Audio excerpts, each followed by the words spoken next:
नमस्कार, मी दिव्या. दिव्याच व्हेज स्पाईसमध्ये तुम्हा सर्वांचं खूप स्वागत आहे. तर आज पाहणार आहोत कर्नाटक स्पेशल चुरमुऱ्यांचा सुसला. ते कसं करणार आहोत ते आपण पाहूयात. तर रेसिपीला सुरुवात करूया. सर्वप्रथम चुरमुरे घेतलेले आहेत मी इथे 2 पॅकेटचे 200 ग्रॅमचे आणि 4 जणांसाठी मी करते. आणि एक 200 ग्रॅमचं होतं आणि 150 ग्रॅमचं 2 पॅकेट होते. आणि तुम्ही तुमच्या ह्याच्या प्रमाणानुसार करू शकता. तर जे आहे ते स्वच्छ धुवून घ्यायचं आहे, पाण्यात भिजवत ठेवायचं आहे 5 मिनटं. मग ते चुरमुरे आहेत ते सॉफ्ट होऊन आपल्याला असं पाणी हे प्रेस करून काढायचं आहे. पाणी निथळून हाताने मी जसे व्हिडिओमध्ये दाखवते तुम्ही त्या पद्धतीनेच करायचं आहे. आणि पाणी अजिबात राहून द्यायचं नाही. चुरमुऱ्यांमध्ये छान असं घट्टसर पिळून आपल्याला एका भांड्यामध्ये काढून घ्यायचं आहे. तसंच सर्व आपण असंच करून घेऊयात.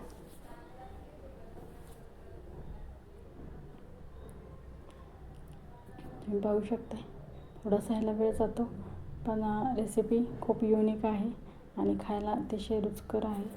आणि रोज रोज खाऊन नुसतं उपीट, शिरा, पोहे हेच खाऊन जरा वेगळं काहीतरी खायला खूप छान लागतं आणि पौष्टिकसुद्धा आहे.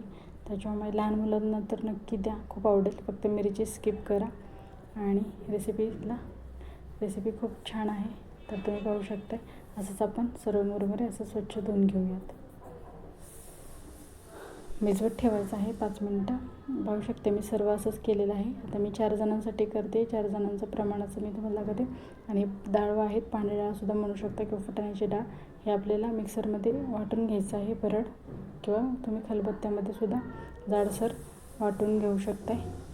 आणि जाडसरच ठेवायचं आहे, अगदी एकदम पावडर अजिबात करायचं नाही, थोडीशी भरडच करायची आहे. आणि ते कढई ठेवलेलं आहे. फोडणीला सुरुवात करूया. आणि तेल घातलेलं आहे मी इथे 3 चमचे इतकं, पाहू शकता तुम्ही. आणि तेल छान तापलं की मग आपल्याला मोहरी घालायची आहे. 1 चमचा, 1 ते अर्धा चमचा इतकं मोहरी घालायची आहे.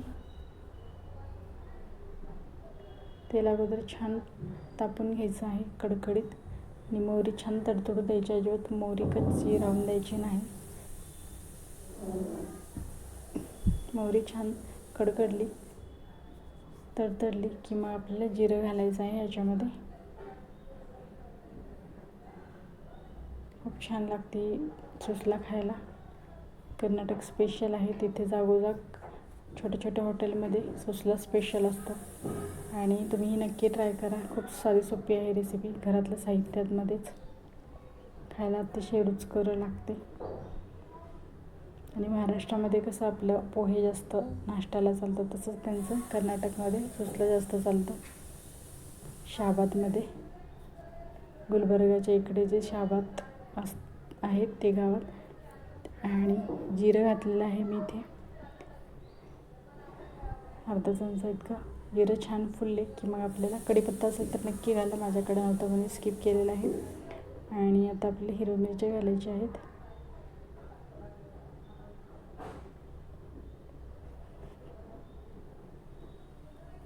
मिरच्या घातलेल्या आहेत मी इथे. तिखट मला थोडंसं जास्त लागतं आणि 4 जणांच्या प्रमाणासाठी मिरच्या घातलेल्या आहेत 5 ते 7 मिरच्या.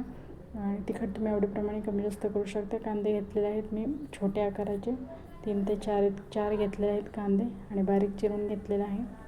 आणि आपल्याला ह्याच्यामध्ये घालायचं आहे आणि मीठ घालायचं आहे ह्याच्यामध्ये थोडंसं. ते छान मिक्स करून घेऊयात.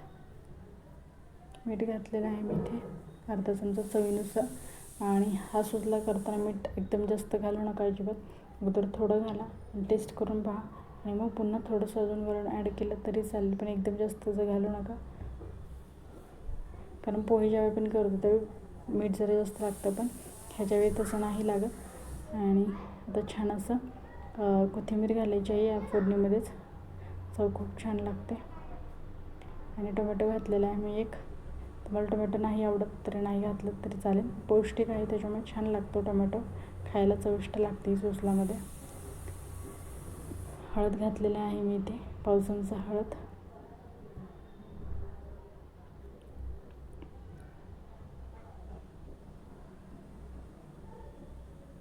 आणि छान असं मिक्स करून घ्यायचं आहे. फ्लेम आपल्याला एकदम लो ठेवायची आहे, लो टू मीडियम. आणि हळद घातल्यानंतर थोडीशी मला हळद कमी वाटली, मी अजून थोडंसं ॲड करते. आणि आता मुरमुरे आहेत जे आपण भिजवून ठेवलेले ते एकदम असं हळूवार पण एकदम हलकंसं हाताने मोकळे करून आपल्याला घालायचं आहे. अजिबात जास्त प्रेस करायचं नाही, नाहीतर चुरमुऱ्यांचा एकदम लगदा होईल. आणि पाहू शकता तुम्ही एकदम मोकळे करते हातानेच आणि मग घालते ह्याच्यामध्ये कढईमध्ये. आणि एकदम हलक्या हातानेच आपल्याला परतून घ्यायचं आहे, एकदम लो फ्लेम ठेवून. अजिबात हाय फ्लेम ठेवायची नाही, तर मग खाली करपवू शकतं.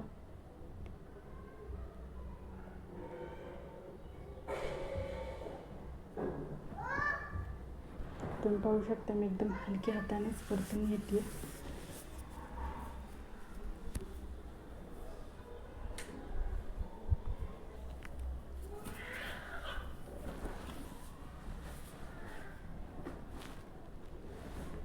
थोडंसं परतायला वेळ लागतं, पण कमी क्वांटिटीमध्ये. थोडंसं भांडं जरा मोठं लागेल, पण मी ते 4 जणांचं प्रमाण करते, त्याच्यामुळे मला जरा मिक्स करायला थोडासा वेळ लागेल. त्याच्यामुळे तुम्ही थोडंसं कधी पण घेताना थोडंसं कढई जे काही भांडं असेल ते परतायला थोडंसं मोठं घ्या, म्हणजे बरं पडेल तुम्हाला.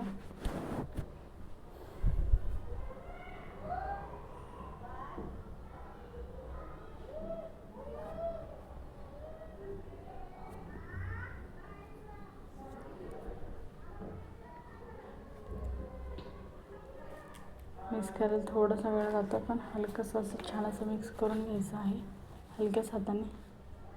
आणि फ्लेम एकदम लोच ठेवायची आहे, आपल्या अजिबात हाय फ्लेम करायची नाही. आणि कोथिंबीर घातलेली बारीक चिरून हिरवीगार ही चव छान लागते.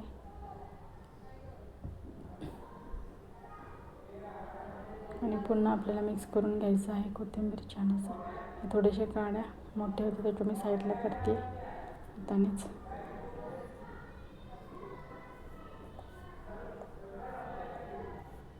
मिक्स करून घ्यायचं आहे व्यवस्थित एकदम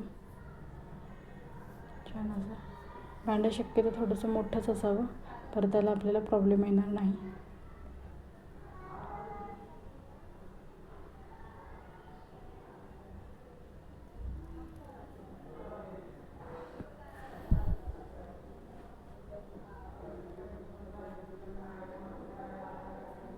आता जे डाळवांचं आपण जे भरड करून घेतलं आहे मिक्सरमध्ये किंवा खलबत्त्यामध्ये, ते आता आपण ह्याच्या स्टेजला घालायचं आहे. आणि हे जे डाळ आहे ते मी एक आमटीची छोटी वाटी असते ते एक अख्खी वाटी एवढं घेतलेलं आहे मी इथे. आणि ह्यालासुद्धा छान मिक्स करायचं आहे. आणि मेन हेच आहे, म्हणजे डाळवांचेच हे पावडरच टाकल्यामुळे त्याच्यामुळे चव छान लागते सुसल्याला.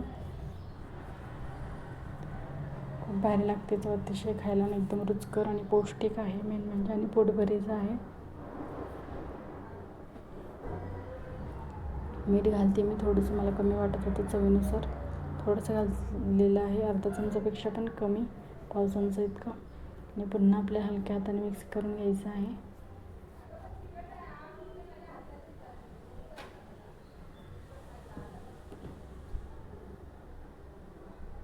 आणि आपल्याला एक वाफ काढून घ्यायची आहे, लो फ्लेमवरच ठेवायचं आहे झाकण ठेवून छान असं दणदणीत.